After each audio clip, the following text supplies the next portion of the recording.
एक बार अर्जुन अकेले ही अपना रथ हाँकते हुए रामेश्वर पहुंचे और वहां धनुषकोट तीर्थ में स्नान करके बाहर निकले तो उन्होंने वहां एक बानर को देखा। उसका शरीर पीले रंग के रोए से सुशोभित था। वह राम नाम का जाप कर रहा था। अर्जुन ने उससे पूछा, अरे बानर, तू कौन है और इस प्रकार राम नाम का जाप क्यों कर रहा है? वह बानर कोई और नहीं, हनुमान जी ही थे। उन्होंने मुस्कुराकर कहा, श्री राम मेरे आराध्य हैं।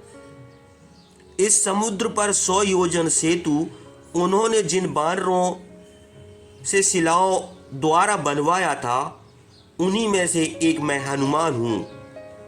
अर्जुन ने गर्व से हनुमान जी को देखकर कहा, पता नहीं कैसे तुमने समुद्र पर सेतु बांधा था। इसे तो कोई भी महान धनुर्धर अपने बाणों से बांध लेता।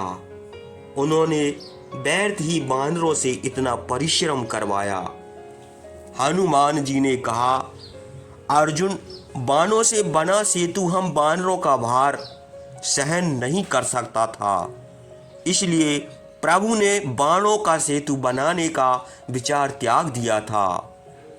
अर्जुन ने कहा, यदि बानरों के आवागमन से सेतु टूट जाए तब उस धनुर्विद्या का क्या? तुम मेरी धनुर्विद्या देखो।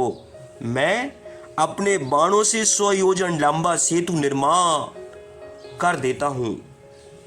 उस पर तुम और तुम्हारे साथी बानर खूब उछल कूद मचा सकते हो। यह सेतु नहीं टूटेगा। हनुमान जी हंस पड़े और बोले, यदि मेरे अंगूठे के भार से तुम्हारा बनाया हुआ सेतु टूट जाए तो तुम क्या करोगे? यदि ऐसा हो जाए तो मैं जीवित ही चिता में कूद कर अपनी जान दे दूंगा। अर्जुन ने गर्व से कहा, और यदि ऐसा नहीं हुआ तो तुम क्या करोगे? हनुमान जी ने कहा, यदि तुम्हारे बाणों से निर्मित सेतु मेरे अंगूठे के भार से नहीं टूटा तो मैं जीवन भर तुम्हारे रथ की ध्वजा के ऊपर बैठकर तुम्हारी युद्ध भूमि सहायता करूंगा। हनुमान जी की बात सुनकर अर्जुन ने अपने गांडीव धनुष की सहायता से बाणों का सेतु तैयार कर दिया और हनुमान जी से कहा, हे कपिश्रेष्ठ, अब तुम इस पर उछल कूद करके देख लो। हनुमान जी ने आगे बढ़कर जैसे ही अपने पैर के अंगूठे का दबाव सेतु पर दिया, वह सेतु तड़तड़ाकर टूट गया और समुद्र में डूब गया। धनुर्धर अर्जुन यह देखकर लज्जित हो उठा। उसने तत्काल वहां चिता तैयार की और उसमें हनुमान जी के मना करने पर भी कूदने को तैयार हो गया। उसी समय एक ब्राह्मण वहां आया और उसने अर्जुन से चिता में कूदने का कारण पूछा। अर्जुन ने पूरी बात उसे बता दी। इस पर ब्राह्मण बोला, साक्षी के बिना किसी भी प्रतिज्ञा का कोई मूल्य नहीं है। तुम फिर से बाणों द्वारा सेतु का निर्माण करके दिखाओ।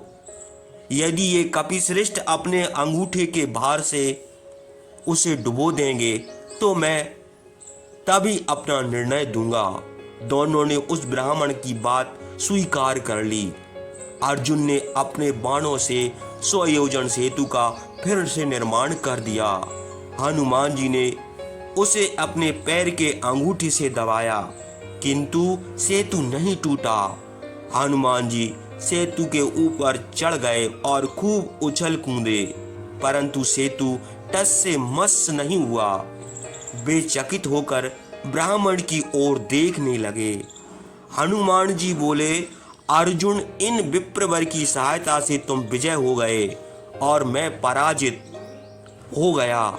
निश्चय ही भगवान प्रभु श्री राम आज द्वारकाधीश श्री कृष्ण भगवान के रूप में विप्रवर के वेश में धारण करके यहाँ पर पधारे हैं। उसी समय ब्राह्मण भेषधारी प्रभु श्री कृष्ण अपना पीतांबर रूप उन्हें दिखाया। अर्जुन और हनुमान ने उन्हें नमन किया। श्री कृष्ण ने हनुमान जी को अपने हृदय से लगा लिया। उसके तत्काल बाद श्री कृष्ण का सुदर्शन चक्र सेतु के नीचे से निकलकर पुनः भगवान की उंगली में आ गया।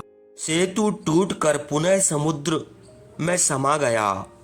अर्जुन का गर्व नष्ट हो गया। अपनी प्रतिज्ञा के अनुसार हनुमान जी सूक्ष्म रूप से अर्जुन के ध्वजा पर जा बैठे। हनुमान जी के कारण ही महाभारत के युद्ध में अर्जुन का रथ अजेय रहा।